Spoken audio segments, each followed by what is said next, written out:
السلام عليكم ورحمة الله. بسم الله الرحمن الرحيم. الحمد لله الذي هدانا لهذا وما كنا لنهتدي لولا أن هدانا الله. اللهم صل على محمد وعلى آل محمد كما صليت على إبراهيم وعلى آل إبراهيم وبارك على محمد وعلى آل محمد كما باركت على إبراهيم وعلى آل إبراهيم إنك حميد مجيد. أعوذ بالله من الشيطان الرجيم. بسم الله الرحمن الرحيم. يا أيها الذين آمنوا اتقوا الله حق تقاته ولا تموتن إلا وأنتم مسلمون. وما كنت تتلو من قبله من كتاب ولا تخطه بيمينك إذا ലർതാബൽ മുബ്തിലൂൻ. സ്നേഹമുള്ള സഹോദരി സഹോദരന്മാരെ, സത്യവിശ്വാസികളെ, സത്യവിശ്വാസിനികളെ, അള്ളാഹുവിൻ്റെ അപാരമായ അനുഗ്രഹത്താൽ വളരെ ആശയസമ്പന്നമായിട്ടുള്ള ഒരു ചർച്ചയ്ക്ക് വേണ്ടിയാണ് നമ്മൾ ഇന്നിവിടെ ഒരുമിച്ച് കൂടിയിരിക്കുന്നത്. മതനിഷേധത്തെക്കുറിച്ച് സംസാരിക്കുമ്പോൾ പൊതുവെ ആളുകൾ പറയാറുള്ള ഒരു ധാരണ, മതനിഷേധികളുടെ പ്രവർത്തനങ്ങളും പ്രബോധനങ്ങളും കണ്ട് പേടിച്ചു പോയോ എന്നാണ് സാധാരണ ചോദിക്കാറ്. സത്യത്തിൽ മതനിഷേധം എന്നത് മതത്തിനോളം തന്നെ പഴക്കമുള്ളൊരു കാര്യമാണ്. ലോകത്ത് പ്രവാചകന്മാർ എന്തെല്ലാം ഈ പ്രബോധന പ്രവർത്തനങ്ങൾ നിർവഹിച്ചിട്ടുണ്ടോ അവർക്കെതിരെ ശക്തമായി പടനയിച്ചുകൊണ്ട് ഒരെതിർ മുന്നണി എന്നും ഉണ്ടായിട്ടുണ്ട്. അതിന് മറുപടി പറഞ്ഞുകൊണ്ടാണ് യഥാർത്ഥത്തിൽ ഇസ്ലാമിക പ്രബോധനം ലോകത്ത് നടന്നിട്ടുള്ളത്. അതുകൊണ്ട് ഇതിനെ ഒരു അവസരമായി കാണുന്നു എന്നതാണ് ഇതിൻ്റെ അടിസ്ഥാനം. എന്തുകൊണ്ടാണ് മതനിഷേധത്തിനെതിരെ അല്ലെങ്കിൽ മതനിഷേധികൾ ഉണ്ടാക്കുന്ന സംശയങ്ങൾക്കും ആശയങ്ങൾക്കും എതിരെ പറയുന്നതിൽ അടിസ്ഥാനപരമായി രണ്ട് ലക്ഷ്യങ്ങളുണ്ട്. ഒന്നാമത്തെ ഒരു കാര്യത്തിനൊക്കെ മറുപടി ഉണ്ട് എന്നുള്ളതാണ്. സാധാരണ എന്തെല്ലാം ആശയക്കുഴപ്പങ്ങൾ ഉണ്ടാക്കുന്നുവോ അതൊക്കെ ഒരു വെല്ലുവിളിയോടുകൂടെ തന്നെ മറുപടി പറയാൻ പറ്റുന്ന അത്രയും ആധികാരികവും പ്രാമാണികവും യുക്തിഭദ്രവുമാണ് നാം വിശ്വസിക്കുന്ന ഈ മതം എന്നതാണ് ആത്മധൈര്യത്തോടുകൂടെ ഈ വസ്വാസുകളെ, ഈ ആശയക്കുഴപ്പങ്ങളെ നേരിടുവാനുള്ള ശക്തി. അപ്പോൾ ഇത്തരം പരിപാടികളും മറുപടികളും ആശയ പ്രചാരണങ്ങളും നടക്കുമ്പോൾ മനസ്സിലാക്കേണ്ടത് മതനിഷേധികളുണ്ടാക്കുന്ന കോലാഹലങ്ങളെ കൊണ്ട് ഭയപ്പെട്ടു പോയി എന്നുള്ളതല്ല. അവരുണ്ടാക്കുന്ന എല്ലാ ആശയഗതികളെയും അതിശക്തമായി നേരിടുവാനുള്ള ആശയപരമായ ശക്തി ഇസ്ലാമിൻ്റെ ആദർശങ്ങൾക്കുണ്ട് എന്നതാണ് ഈ പരിപാടികൾ വിളിച്ചോതുന്ന ഒരു കാര്യം. രണ്ടാമത്തൊരു കാര്യം എന്നുള്ളത്, എന്തെല്ലാം ആശയക്കുഴപ്പങ്ങൾ സൃഷ്ടിക്കപ്പെടുന്നുവോ അതിനെ ദൂരീകരിച്ച് കൊടുക്കുമ്പോഴാണ് മതവിശ്വാസം അല്ലെങ്കിൽ ഇസ്ലാം ഏറ്റവും ശക്തമായി പ്രചരിപ്പിക്കപ്പെടുന്നത്. ഇസ്ലാമിൻ്റെ ദീപ്തിയും അതിൻ്റെ പ്രകാശമാനതയും അതിൻ്റെ വെളിച്ചമൊക്കെ ആളുകൾക്ക് മനസ്സിലാകണമെങ്കിൽ, എന്തെങ്കിലുമൊക്കെ ഒരു സംശയം ഒരാൾ ചോദിക്കുമ്പോൾ അതിന് വ്യക്തമായ മറുപടി പറയുമ്പോഴാണ് ഇത്ര വ്യക്തതയുള്ളതാണല്ലോ ഇസ്ലാമിൻ്റെ ആദർശം, ഇസ്ലാമിൻ്റെ ആശയം എന്ന ആളുകൾക്ക് മനസ്സിലാകുക. അതുകൊണ്ട് തന്നെ ഇസ്ലാമിക ആദർശങ്ങളുടെ വ്യക്തത വിശ്വസിച്ചവർക്കും വിശ്വസിക്കാത്തവർക്കും എല്ലാവർക്കും എത്തിച്ചു കൊടുക്കുവാനുള്ള ഏറ്റവും നല്ലൊരു ചർച്ചാ വിഷയം മതത്തിനെതിരെ ഉന്നയിക്കുന്ന ആശയങ്ങൾക്കും ചോദ്യങ്ങൾക്കും മറുപടി പറയുക എന്നുള്ളത് തന്നെയാണ് ഇസ്ലാമിനെ വ്യക്തത വരുത്തുവാനുള്ള ഏറ്റവും വലിയൊരു കാര്യം. കാരണം അതൊരു വലിയ പ്രകാശമാണ്. യുരീദൂന യുത്ഫിഉ നൂർ അല്ലാഹി ബി അഫ്വാഹി. ആക്ഷേപങ്ങളും ആരോപണങ്ങളും അടിസ്ഥാനരഹിതമായിട്ടുള്ള കാര്യങ്ങളും പറഞ്ഞിട്ട് ഈ വലിയ വെളിച്ചത്തെ, ഈ സൂര്യനെ ഊതിക്കെടുത്താൻ വേണ്ടി ശ്രമിക്കുമ്പോൾ അത് കൂടുതൽ പ്രോജ്വലമായി തെളിഞ്ഞു നിൽക്കുന്നുള്ളതാണ് അതിൻ്റെ ഏറ്റവും വലിയ സവിശേഷത. അപ്പോൾ ഇത്തരം പരിപാടികളെ കൊണ്ട് ലഭിക്കുന്ന ഏറ്റവും വലിയൊരു കാര്യം അതാണ്. ഈ നമ്മളിവിടെ പ്രതിപാദിക്കപ്പെടുന്ന വിഷയങ്ങളൊക്കെ വിശദമായിട്ട് സുഹൃത്ത് അബ്ദുള്ള ബാസിൽ ഇവിടെ പറയും. ഒരാമുഖം എന്ന നിലയ്ക്ക് ചില കാര്യങ്ങൾ ഓർമ്മപ്പെടുത്തുവാനാണ് ഈ സന്ദർഭത്തെ ഞാൻ ഉപയോഗപ്പെടുത്തുന്നത്. സഹോദരങ്ങളെ, നമ്മളെ സംബന്ധിച്ചിടത്തോളം അത്ര ഞാൻ പറഞ്ഞതുപോലെയുള്ള ചില വ്യക്തതകൾ നമുക്ക് ലഭിക്കുവാൻ പ്രയോജനപ്പെടുന്നതാണ് ഈ കാര്യങ്ങളെല്ലാം. നിങ്ങൾ ആലോചിച്ച് നോക്കൂ, നിങ്ങൾ മഹാനായ റസൂൽ കരീം സല്ലല്ലാഹു അലൈഹി വസല്ലമയെ എല്ലാ മഹത്വത്തോടും കൂടെ ജനസമൂഹത്തിൽ നമ്മൾ പരിചയപ്പെടുത്തുമ്പോൾ തന്നെ നമ്മൾ യാതൊരു മടിയും കൂടാതെ പറയുന്ന ഒരു കാര്യമാണ് പ്രവാചകന് എഴുത്തും വായനയും അറിയില്ല എന്നുള്ളത്. നബി സ്വല്ലല്ലാഹു അലൈഹി വസല്ലമ തൻ്റെ ജീവിതാവസാനം വരെയും എഴുത്തും വായനയും പഠിച്ചിട്ടില്ല. അപ്പോൾ ചിലപ്പോൾ നമ്മുടെ കൂടെ തന്നെ പെട്ട ചില ആളുകളൊക്കെ ചില സന്ദർഭങ്ങളിലൊക്കെ പ്രവാചകൻ ഒരു അക്ഷരജ്ഞാനിയായിരുന്നു, അക്ഷരങ്ങൾ അറിയുന്ന, കൂട്ടി വായിക്കാൻ അറിയുന്ന, വായിച്ച ഒരാളായിരുന്നു എന്ന് വരുത്തി തീർക്കാൻ ഗവേഷണങ്ങൾ നടത്തി പാടുപെടാറുണ്ട്. പക്ഷെ അങ്ങനെയൊന്നും ആര് പാടുപെട്ടാലും അത് സ്ഥാപിച്ചെടുക്കാൻ പറ്റുന്നൊരു കാര്യമല്ല. വിശുദ്ധ ഖുർആൻ വ്യക്തമായി സൂറത്ത് അങ്കബൂത്തിലെ 48-ാമത്തെ വചനത്തിൽ പറയുന്നൊരു വചനമാണ് ഞാൻ ഓതി വെച്ചത്. വമാ കുന്ത തത്ലൂ മിൻ ഖബ്ലിഹി മിൻ കിതാബ്. നീ മുമ്പ് ഒരു ഗ്രന്ഥവും വായിച്ചിട്ടില്ല. നീ മുമ്പ് ഒരു ഗ്രന്ഥവും വായിച്ചിട്ടില്ല. ഇതിനു മുമ്പ് ഒരു ഗ്രന്ഥവും നീ പാരായണം ചെയ്തിട്ടില്ല, വായിച്ചിട്ടില്ല. ഒരു പുസ്തകം പോലും വായിക്കാത്തവനാണ് പ്രവാചകൻ എന്ന് ഖുർആന് പറയാൻ ഒരു മടിയില്ല. വ്യാഖ്യാനങ്ങളും വിശദീകരണങ്ങളും ഒന്നും വേണ്ട ആവശ്യമില്ല. വളരെ കൃത്യമായി പരിഭാഷപ്പെടുത്തിയാൽ മാത്രം മതി. വമാ കുന്ത തത്ലൂ മിൻ ഖബ്ലിഹി മിൻ കിതാബ്. അവിടെ നിർത്തിയില്ല. വലാ തഖുത്തൂ ബിയമീനിക്. നിന്റെ വലത് കൈ കൊണ്ട് നീ ഒന്നും എഴുതിയിട്ടുമില്ല. തൻ്റെ വലത് കൈ കൊണ്ടൊന്നും എഴുതാത്ത, ഒരു പുസ്തകം പോലും വായിച്ചിട്ടില്ലാത്തവനാണ് നമ്മുടെ പ്രവാചകൻ എന്ന് പറയുമ്പോൾ പ്രവാചകൻ്റെ മഹത്വം കുറേയല്ല സുഹൃത്തുക്കളെ കൂടെ ചെയ്യണത്. അവിടെ നിന്നാണ് യഥാർത്ഥത്തിൽ ഈ മതനിഷേധികളും മതത്തെ അറിയാത്തവരൊക്കെ പഠനം തുടങ്ങേണ്ടത്. അവിടെ നിന്നാണ്. എല്ലാറ്റിൻ്റെയും മറുപടി ഈ ഒരാശയത്തിലുണ്ട്. ഇനി അങ്ങനെ പ്രവാചകൻ വല്ല പുസ്തകവും വായിച്ചിരുന്നുവെങ്കിൽ, പ്രവാചകൻ വല്ലതും എഴുതി പഠിച്ചിരുന്നുവെങ്കിൽ, പ്രവാചകൻ തൻ്റെ വലത്തെ കൈ കൊണ്ട് വല്ല അക്ഷരങ്ങളും കുറിച്ചിരുന്നുവെങ്കിൽ ഇദല്ലർതാബൽ മുബ്തിലൂൻ, ഈ സത്യനിഷേധികൾക്ക് സംശയിക്കാമായിരുന്നു. ഇത് സത്യമാണോ, ഈ മതം സത്യമാണോ, ഇത് പറയുന്നത് ശരിയാണോ എന്ന് അവർക്ക് സംശയിക്കാൻ ഒരവസരമുണ്ടായിരുന്നു. എന്തുകൊണ്ടാണ് അവസരമുണ്ടാകുന്നത്? ഈ സത്യസന്ധമായ മതത്തിൻ്റെ എന്തെങ്കിലും ഒരാശയം ഒരു പുസ്തകത്തു നിന്നും കോപ്പിയടിച്ചതല്ല. ഖുർആൻ ആകുന്ന ഈ മഹാവേദഗ്രന്ഥത്തിൻ്റെ തൊട്ടു മുമ്പുള്ള ഏതെങ്കിലും വേദഗ്രന്ഥങ്ങളിൽ നിന്നുള്ള ഒരാശയങ്ങളെ പ്രവാചകൻ ഏതെങ്കിലും പാതിരിയെയോ പുരോഹിതനെയോ കണ്ട് കേട്ട് പഠിച്ചിട്ടില്ല. ഒരു പാഠശാലയിലെ ഒരു തത്വജ്ഞാനിയിൽ നിന്നും ഒരു തത്വജ്ഞാനവും സ്വീകരിച്ചിട്ടില്ല. ഒരു മനഃശാസ്ത്രജ്ഞൻ്റെ പാഠശാലയിലും ഒന്നും പഠിച്ചിട്ടില്ല. ഒരു ശാസ്ത്രജ്ഞനിൽ നിന്നും ഒരറിവും പ്രവാചകൻ വായിച്ചെടുത്തിട്ടില്ല.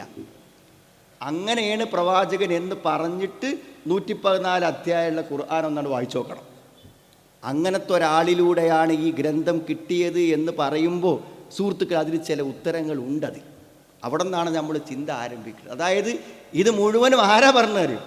ഏതെങ്കിലും മനുഷ്യന്മാർ പറയുന്ന ആശയങ്ങളാണെങ്കിൽ അതിന് വിവാദങ്ങൾക്കും ഖണ്ഡനങ്ങൾക്കും വിമർശനങ്ങൾക്കും അപാകതകൾക്കും ചൂണ്ടിക്കാണിക്കാൻ പറ്റും. പക്ഷെ ഇത് തൻസീലും മിർ റബ്ബിൽ ആലമീൻ, ലോകരക്ഷിതാവിൻ്റെ വാക്കുകളും ആശയങ്ങളും അല്ലാതെ ഈ ഇസ്ലാം മതത്തിൽ ഒന്നുമില്ല. വമാ യന്തിഖു അനിൽ ഹവാ ഇൻ ഹുവ ഇല്ലാ വഹ്യുൻ യുഹാ. ആകാശത്തു നിന്നും വഹി കിട്ടാത്ത ഒരു വർത്തമാനവും ആ പ്രവാചകൻ പറഞ്ഞിട്ടില്ല എന്നാണ്. അപ്പോൾ എല്ലാം അള്ളാഹുവിൽ നിന്നാണ് കിട്ടുന്നത്. ഇനി എന്തെങ്കിലും ഒന്ന് ഈ മതപരമായ കാര്യങ്ങളിൽ എന്തെങ്കിലും ഒരു കാര്യം പ്രവാചകൻ്റെ വകയായി കൂട്ടിച്ചേർക്കണം എന്ന് പ്രവാചകൻ വിചാരിച്ചാലോ, വലൗ തകവ്വല അലൈനാ ബഅ്ദൽ അകാവീൽ ലഅഖദ്നാ മിൻഹു ബിൽ യമീൻ തുമ്മ ലഖതഅനാ മിൻഹുൽ വതീൻ ഫമാ മിൻകും മിൻ അഹദിൻ അൻഹു ഹാജിസിൻ. അള്ളാഹു എത്ര വലിയ ഉറപ്പാ തരുന്ന കാര്യങ്ങൾ. മുഹമ്മദ് നബി സ്വല്ലല്ലാഹു അലൈഹി വസല്ലമൻ്റെതായ ഒരാശയവും ഇതിലില്ലാന്ന് അള്ളാഹു മാനവരാശിക്ക് ഉറപ്പ് തരുന്നത് എങ്ങനെയാണെന്നറിയോ? വലൗ തകവ്വല അലൈനാ ബഅ്ദൽ അകാവീൽ. നീ എന്തെങ്കിലും വല്ലതും മുഹമ്മദ് നബി സ്വന്തമായി ഇതിൽ കൂട്ടിച്ചേർക്കുകയാണെങ്കിൽ ആ കൂട്ടിച്ചേർക്കുന്ന നിമിഷം, അള്ള പറയാത്ത വല്ലതും ഇതിൽ കൂട്ടിച്ചേർത്താൽ ആ നിമിഷം ലഅഖദ്നാ മിൻഹു ബിൽ യമീൻ, എൻ്റെ വലത്തെ കൈ കൊണ്ട് ഞാൻ അവനെ പിടിക്കും. തുമ്മ ലഖതഅനാ മിൻഹുൽ വതീൻ, പ്രവാചകൻ്റെ ജീവനാഡി ഞാൻ അപ്പോൾ മുറിച്ചു കളയുന്നതാണ്. നബി സ്വല്ലല്ലാഹു അലൈഹി വസല്ലം അപ്പം ജീവിതം അവസാനിക്കുന്നതാണ്. എന്തെങ്കിലും ഒന്ന് സ്വന്തം വക ഈ ഖുർആനിൽ കൂട്ടിച്ചേർത്താൽ അവിടെ പ്രവാചകന്റെ ജീവിതം അള്ളാഹു അവസാനിപ്പിക്കുമെന്നാണ്. ഇതിനേക്കാളും വലിയ ഉറപ്പ് എന്താണ് സുഹൃത്തുക്കളെ പറയാൻ?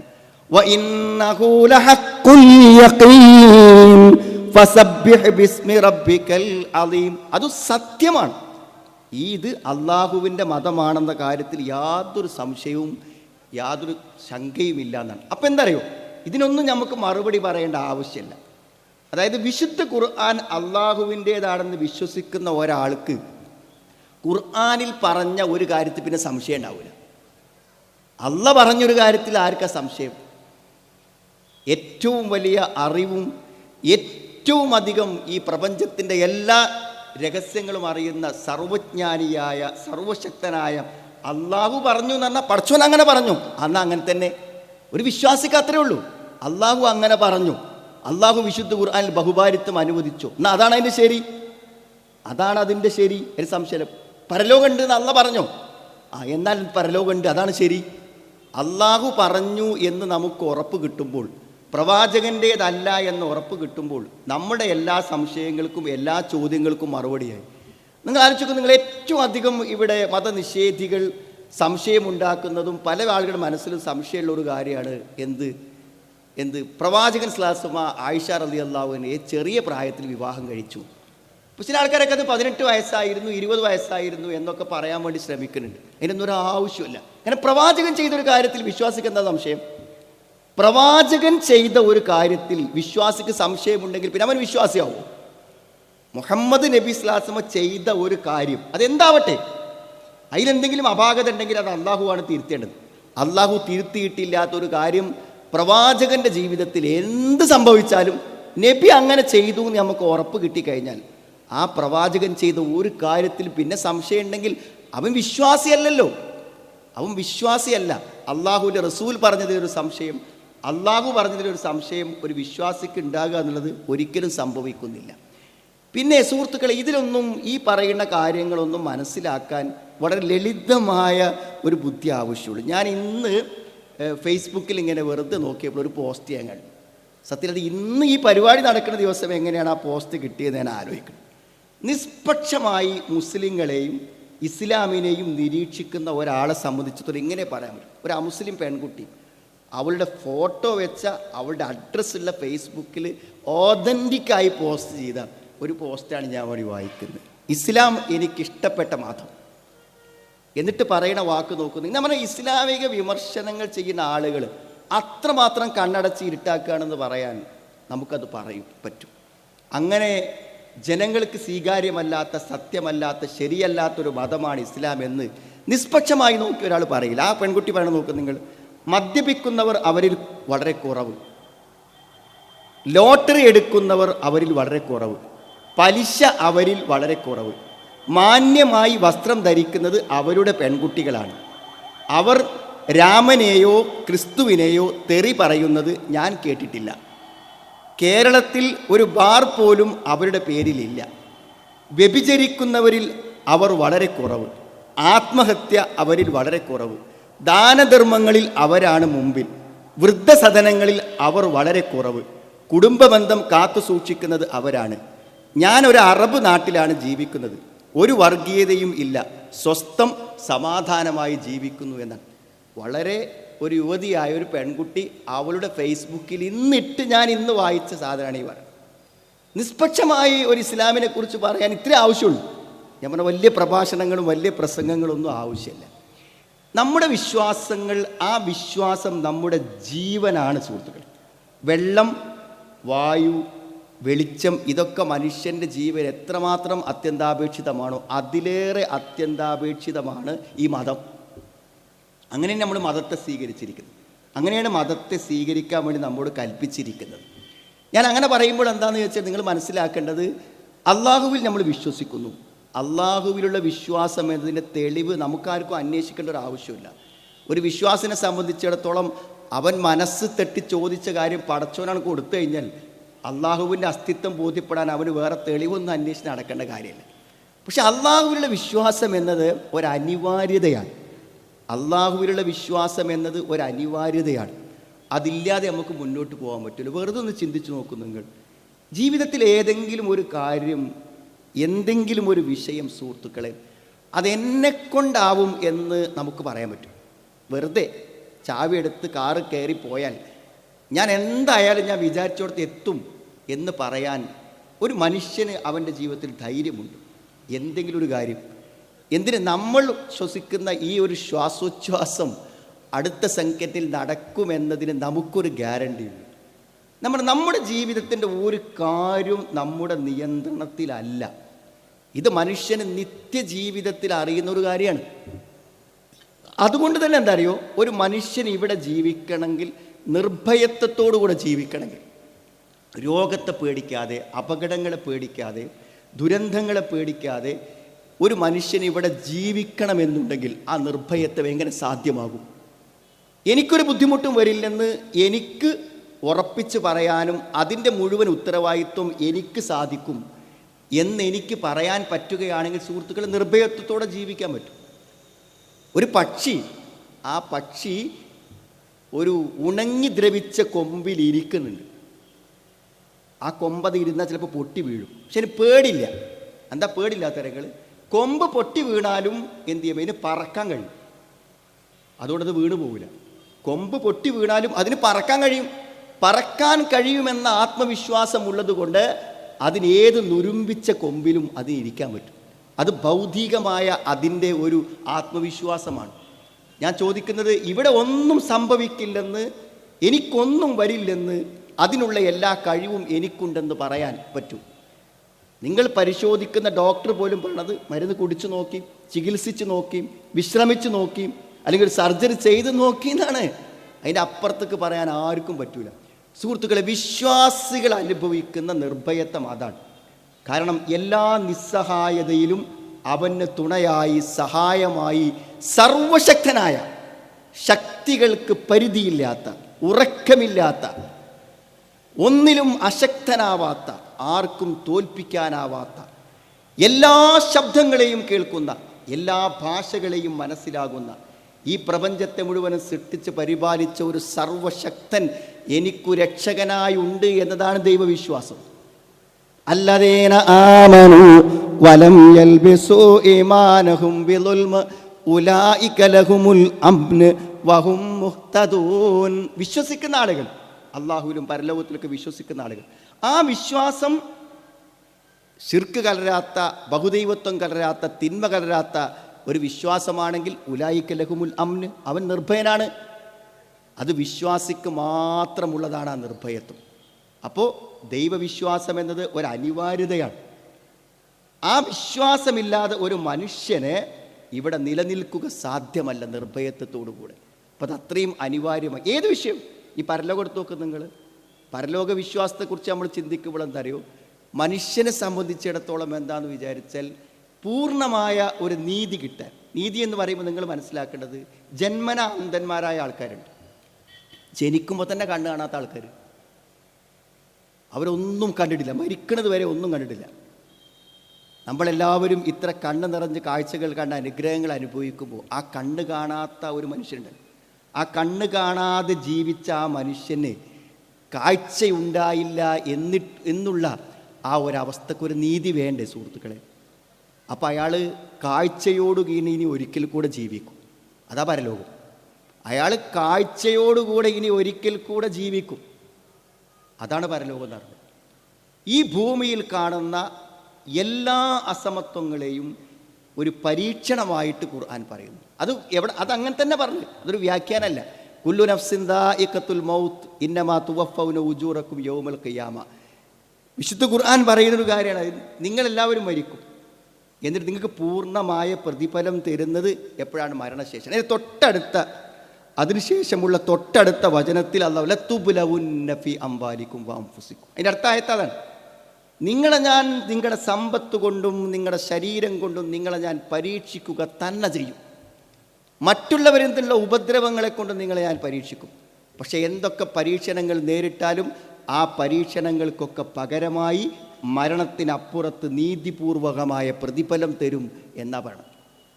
മരിച്ചിട്ടൊരു പ്രതിഫലത്തിന് ഒരു അവസരമില്ല എന്നുണ്ടെങ്കിൽ സുഹൃത്തുക്കളെ, ഈ ഭൂമിയിൽ നമുക്കാർക്കും ഒരു പൂർണ്ണമായ സമാധാനവും സന്തോഷവും പ്രതീക്ഷയും കണ്ടെത്താൻ പറ്റും.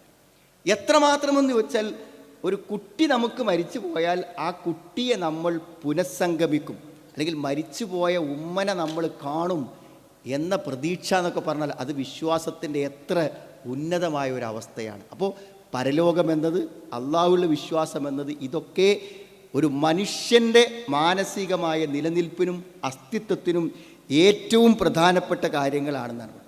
പിന്നെ ഇതിനോടൊക്കെ ഇപ്പോൾ ഇങ്ങനെ ഈ വിമർശനങ്ങളും എതിർപ്പും ഉന്നയിച്ച് അതിൽ നിന്നൊക്കെ മാറിപ്പോകുന്നത് എന്തുകൊണ്ട്? അതിനൊന്നും വലിയ ഉത്തരം തേടി നമ്മൾ അലയേണ്ട ഒരു കാര്യമില്ല.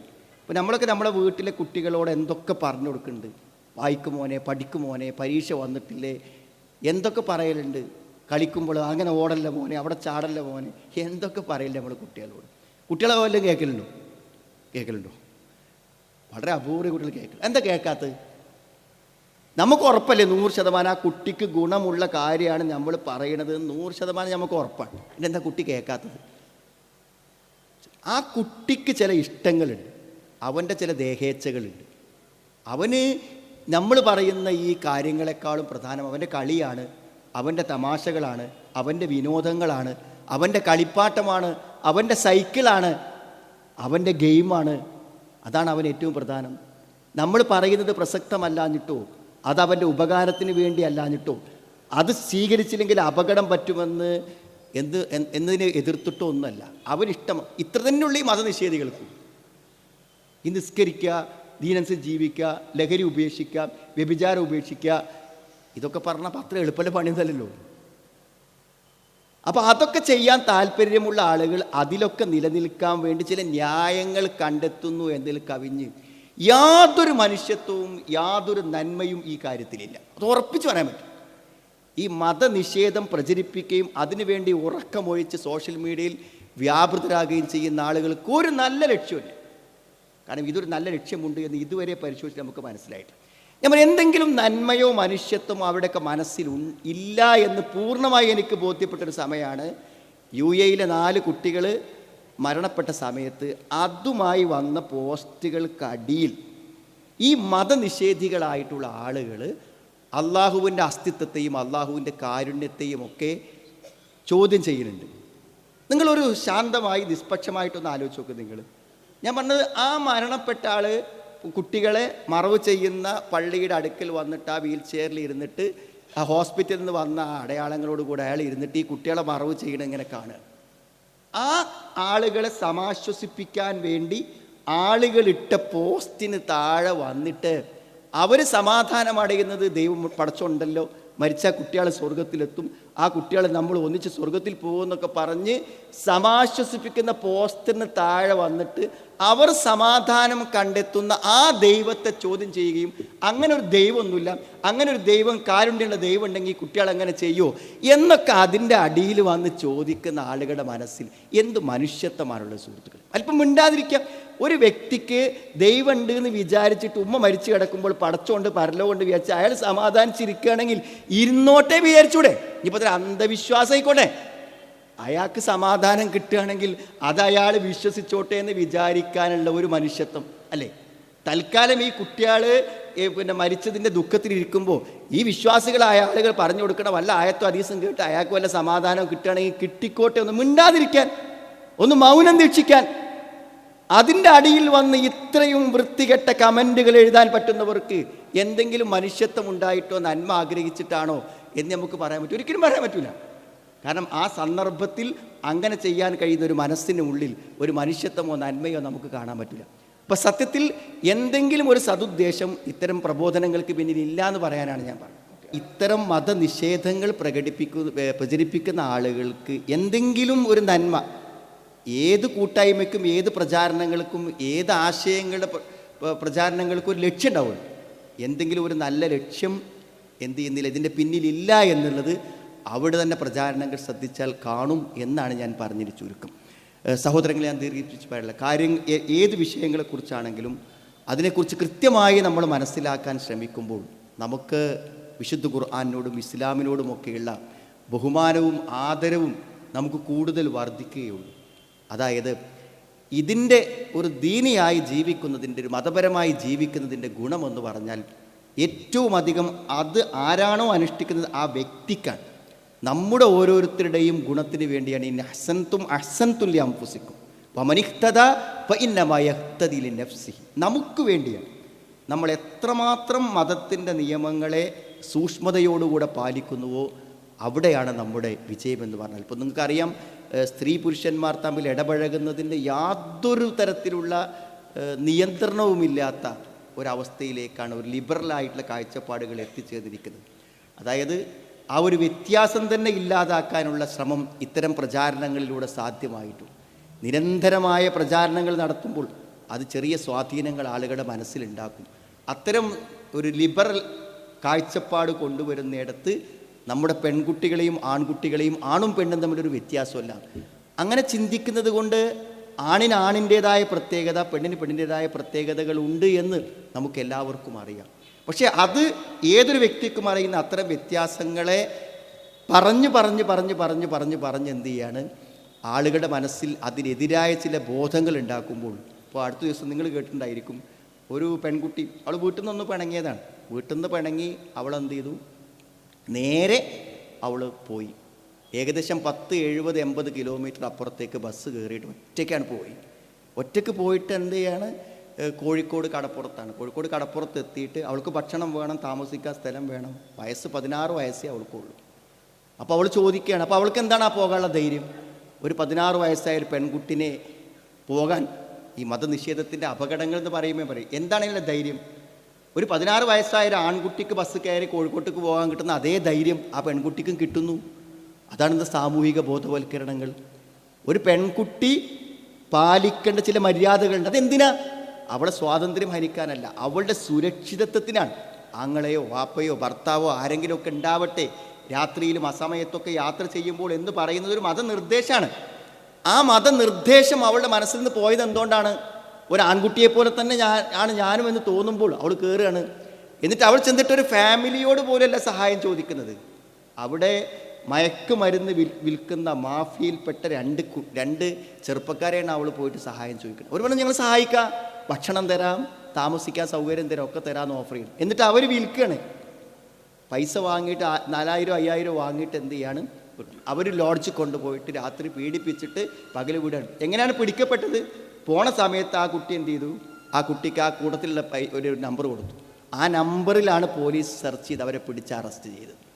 നോക്കൂ നിങ്ങൾ, ഇത്തരം ചിന്താഗതികൾ ഈ സമൂഹത്തിൽ ഉണ്ടാക്കി തീർക്കുന്ന അപകടങ്ങളെക്കുറിച്ചാണ് ഞാൻ പറയുന്നത്. ബോധവൽക്കരണങ്ങളും ഇത്തരം പ്രചാരണങ്ങളും എവിടേക്ക് എത്തിക്കുമെന്ന് നമ്മൾ. മതം സുരക്ഷയ്ക്ക് വേണ്ടിയാണ്. മതപരമായ എല്ലാ നിയമങ്ങളും ആ വ്യക്തിൻ്റെ സുരക്ഷയ്ക്ക് വേണ്ടിയാണ്. അവൻ്റെ സമ്പത്തിൻ്റെ സുരക്ഷ, അഭിമാനത്തിൻ്റെ സുരക്ഷ, ജീവൻ്റെ സുരക്ഷ, ഇതിനൊക്കെ വേണ്ടിയിട്ടാണ് മതത്തിൻ്റെ എല്ലാ നിയമങ്ങളും. അത് പാലിച്ചാൽ അതിൻ്റെ ഗുണം നമുക്കാണ്. അപ്പോൾ മതപരമായ തത്വങ്ങളും നിയമങ്ങളും ഈ സമൂഹത്തിനും വ്യക്തിക്കും എല്ലാം ഗുണം ലഭിക്കുന്നതാണ്. ഇവിടെ സാമൂഹികമായി ജീവിക്കുമ്പോൾ സൗഹാർദ്ദപരമായി ജീവിക്കാൻ, പിന്നെ മാനവികമായ മാനുഷികമായ സൗഹാർദ്ദങ്ങൾ ഉണ്ടാകാൻ എല്ലാറ്റിനും മതപരമായ നിയമങ്ങളും തത്വങ്ങളും വലിയ പങ്ക് വഹിക്കുന്നുണ്ട് എന്ന കാര്യത്തിൽ യാതൊരു സംശയവുമില്ല. ഞാൻ ദീർഘിച്ച് പറയുന്നില്ല. ഇവിടെ വിശദമായിട്ടുള്ള വിഷയാവതരണങ്ങൾ നടക്കാനിരിക്കുന്നു. ഇൻഷാ അല്ലാഹ് കൂടുതൽ ഈ കാര്യങ്ങളെക്കുറിച്ച് അറിയാനും പഠിക്കാനും നമ്മൾ ശ്രമിക്കണം. അത് നമ്മുടെ വിശ്വാസത്തെ ശക്തിപ്പെടുത്താനും മറ്റുള്ളവർക്ക് അവർ സംശയങ്ങൾ ഉന്നയിക്കുമ്പോൾ നമുക്കൊരു ഇസ്ലാമിനെ പ്രതിനിധീകരിച്ചുകൊണ്ട് ധൈര്യപൂർവ്വം ആ സംശയങ്ങൾ തീർത്തു കൊടുക്കാനും. പലപ്പോഴും നമ്മൾ ഈ കേൾക്കുന്ന സംശയമൊക്കെ നമ്മളോട് പലരും ചോദിച്ചിട്ടുണ്ടായിരിക്കും. ആ സമയത്ത് അതിനൊരു മറുപടി പറഞ്ഞു കൊടുക്കണമെങ്കിൽ നമുക്കറിയണം. അതുകൊണ്ട് വളരെ കൃത്യമായി നിങ്ങൾ ഈ പ്രഭാഷണങ്ങൾ ശ്രദ്ധിക്കുകയും അതിലെ കാര്യങ്ങൾ വീണ്ടും വീണ്ടും കേൾക്കുകയും നമ്മളതിൻ്റെ മറുപടികൾ കണ്ടെത്തുകയും നമ്മുടെ വിശ്വാസത്തിൻ്റെ ശക്തിയും അതിൻ്റെ പ്രാമാണികതയും സത്യതയും മനസ്സിലാക്കുന്നതോടൊപ്പം ഈ സത്യം മറ്റുള്ളവർക്ക് പകർന്നു നൽകുവാനുള്ള ഒരു കരുത്തും അതേപോലെ തന്നെ ആശയവും ലഭിക്കുന്നതാണ് ഇത്തരം പരിപാടികൾ എന്ന് മാത്രം ഓർമ്മപ്പെടുത്തുകയാണ്. അള്ളാഹു ഈ ഒരു പരിപാടി നമ്മൾ എന്തൊരു ലക്ഷ്യത്തിന് വേണ്ടി സംഘടിപ്പിച്ചു അതിൻ്റെ പൂർണ്ണതയിലെത്താൻ അള്ളാഹു സഹായിക്കുമാറാവട്ടെ. കൂടുതൽ അറിവ് അള്ളാഹു നമുക്ക് വർദ്ധിപ്പിച്ച് തരുമാറാവട്ടെ. എല്ലാവരും ഒരുമിച്ച് കൂടുന്ന സ്ഥലമെന്ന നിലയ്ക്ക് നമ്മുടെ ചില ആളുകൾ പ്രത്യേകമായി പ്രാർത്ഥിക്കാൻ, ഇവിടെ വെച്ച് പ്രാർത്ഥിക്കാൻ ആവശ്യപ്പെട്ട് അള്ളാഹു അവരുടെ നല്ല ഉദ്ദേശങ്ങളെ സ്വീകരിക്കുമാറാകട്ടെ. അവരുടെ രോഗങ്ങളെ അള്ളാഹു സുഖപ്പെടുത്തി കൊടുക്കുമാറാവട്ടെ. റബ്ബനാ ആതിനാ ഫിദ്ദുനിയാ ഹസന വഫിൽ ആഖിറതി ഹസനത വഖിനാ അദാബന്നാർ വൽഹംദുലില്ലാഹി റബ്ബിൽ ആലമീൻ. അല്ലാഹു സ്വല്ലി അലാ